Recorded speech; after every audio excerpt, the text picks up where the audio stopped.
السلام عليكم ومرحبا بكم في قناتنا وقناتكم جولة.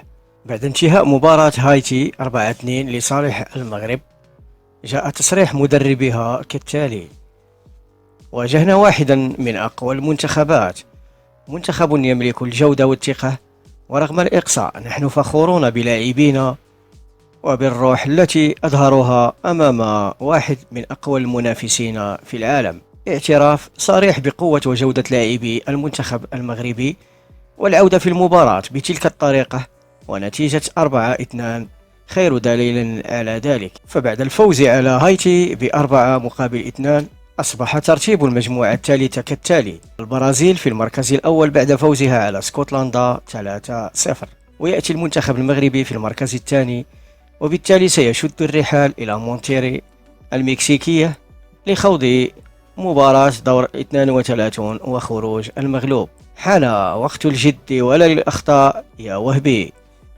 وعلى العموم، المغرب بعد احتلاله المركز الثاني في مجموعته سوف يواجه المتصدر في المجموعة السادسة أي هولندا أو اليابان، ويحتمل أيضا منتخب السويد، وذلك سوف يحسم يوم الأحد 28 يونيو.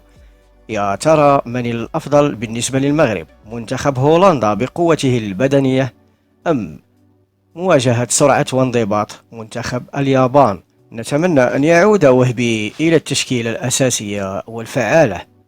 نستمع أيضا إلى وهبي ماذا قال بعد انتهاء مباراة هايتي. السلام عليكم. وي سي سا سي من اونيتي فعلا نحن كنا جاهزين، وكنا قد قلنا ليس في المؤتمر الصحفي فقط بل حتى مع اللاعبين.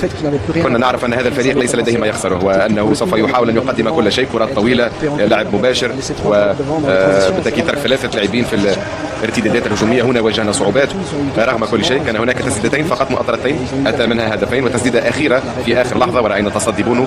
إشادة من وهبي للاعبيه، وخاصة التصدي الرائع لصاروخية لاعب هايتي في آخر المباراة على بونو، وهذا يشفع له رغم تلقيه الهدفين.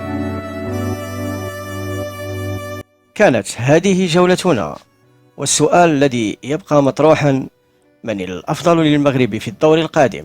مواجهة قوة هولندا أم سرعة اليابان؟ سوف نرى ذلك يوم الأحد بعد حسم ترتيب المجموعة السادسة.